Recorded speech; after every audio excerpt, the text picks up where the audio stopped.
And talking of facts, the fact is that the capital city of this country, Wellington, where the head office of the platform happens to be based, is in some difficulty and has been for some time. We have a mayor who is clearly, or by her own admissions, has ADHD, imposter syndrome, and a wide variety of other mental incapacities. She's also struggling, self-admitted, with an alcohol problem.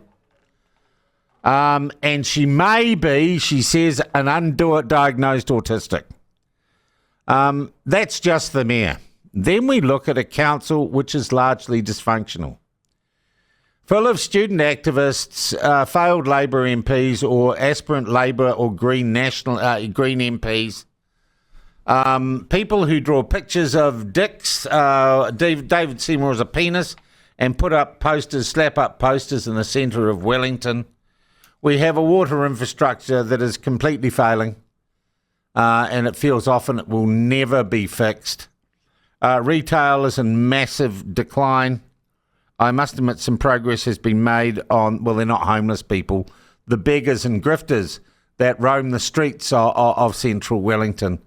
But in general, visitors who have come here, people who have spent time. Oh, by the way, also our hospitality industry is an absolute freefall. The city was hollowed out during COVID, and the public servants won't come back to work and buy coffees. And we have a council that is utterly dysfunctional, to the point where the government has brought in an observer to make sure it doesn't make things any worse. We also have a mayor who says she sold her car, but I've been sent pictures of it sitting in the council car park, in her car park, so we don't know what's going on there. And into the mix, comes a whole lot of people who want to fix it, which is a damn good thing about Wellington. It's got some great people who live here. There's a group called Better Wellington that our mate Boise is involved in. Just this week, we had some LSD taking nutter, so that he was going to run for mayor, but we don't need to worry about him. And we have a group called Vision Wellington that announced their formation or their existence. And to be honest, I haven't been deeply involved in the group, but I do know, and have known for some time, one of the people involved. His name is Peter Biggs, and he joins us now to explain what Wellington Vision is, and if it's got any idea about how to get Wellington out of the pickle I just described. Peter, good morning to you. Oh, good morning, Sean. Not a really good picture that I just painted, is it? And none of it was untrue.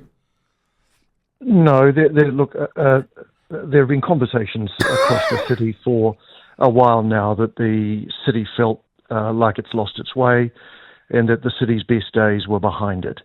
So a group of us got together and agreed that complaining is not a strategy. Let's sit down and work out a way forward for the city. And basically, it's not our vision. Vision for Wellington as a group is all about starting a conversation and getting Wellingtonians contributing to a vision to take the city forward so it flourishes, and then using that vision, we'd put in place a plan to take it forward. So okay, that's lovely. That sounds terrific, Peter. But I'd like to put some meat on the bones of that. So, who is Vision Wellington? Who's it made up of? Oh, it's just a group of Wellingtonians who love this city. Where do you live, Peter? Love this region. I live in the Wairarapa, and we have a place in Wellington. Oh, you have a place in Wellington. Okay, who else is in the group? Oh, there are people like Neil Pavia-Smith of Forsyth Bar, Luke Pearson, who's an entrepreneur. There are business people. There are civic people. There are some very eminent. Well, I just want some more names, Peter. Yeah, well, we could go on for quite some time. Are you a registered society? Are you a legal entity? Yeah, we're in the process of registering as an incorporated society at the moment. An incorporated society. Okay. Are you funded by anyone? No, we're funding at the moment. Okay. All right. Now, is James Cameron part of this? No, but James has very kindly agreed to be on the panel at our first event on February 19th. Because he loves this place and he wants it to flourish and succeed. I do too, but you haven't invited me. Sorry. Look, You're Peter, very I'm just welcome trying to to get... come. So you've got this due on the 13th. On the 19th. On the 19th, which is what? Well, it's the first of a series of panel events, which are all about having conversations about areas of priority and focus for the city.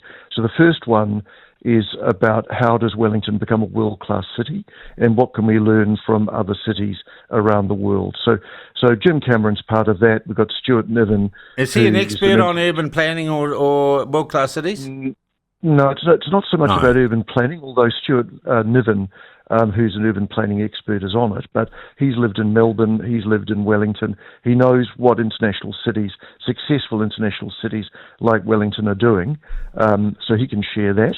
And we've also got Emma Proctor of gaming company Pickpock, and she's worked around the world and has some really interesting ideas about what Wellington can do economically, but also to attract top talent. You got any representatives of existing community groups, religious groups, ethnic groups on your panel? We are. We're reaching out to a lot of people around. No, have you got any of them on your panel now, Peter? Not at the moment, no, but they're very welcome to join. Well, they have to be invited because you're this closed group at the moment, and you've got an overseas. You got some business people and an overseas filmmaker who's a billionaire. Well, if you go to our website, visionforwellington.com, anybody can support us. And in fact, but anyone can support you, Peter. But can anyone actually influence the group? And because what I'm really getting about here is you look like a bunch of elitists who had a dinner party and said, "Let's do something," and it just doesn't seem very connected to the people who live and work in Wellington. Anybody can actually get in contact with me or anybody on the panel. Get in contact, but not participate. I come back to the fact you seem to be a rather elitist group. Well, that's a rather shallow perception and a rather cheap shot that we're used to. We don't see ourselves as elitists at all. We're just a group of people who want the city to thrive. So it's understandable that anything new immediately gets branded. But there's nothing new about your PR spin, Peter. There's nothing new about saying, let's get a vision for Wellington. No. But what's new about it is we want the people of Wellington to participate in that vision. And at the moment, the city seems to have two visions coming from the council. We'd like to have one, and we'd like to have it a lot more focused around fixing the problems that the city faces. Well, what we need is some money to fix the pipes. And we need to get away, and this is just my observation as someone who's lived here my whole life, Peter. We need to get rid of local body politicians who are more about their ideologies and philosophies than the practical nuts and bolts of running a city. I would agree with that, Sean. So we don't need to have a panel discussion with a billionaire movie producer and Paddy Gower to tell us that.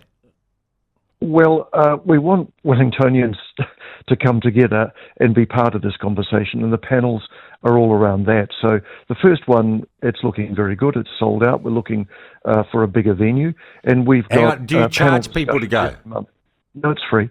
Oh, it's free. Okay, that's good. So don't use the word sold out because that puts me off. And I'd like to go. I think it will be interesting.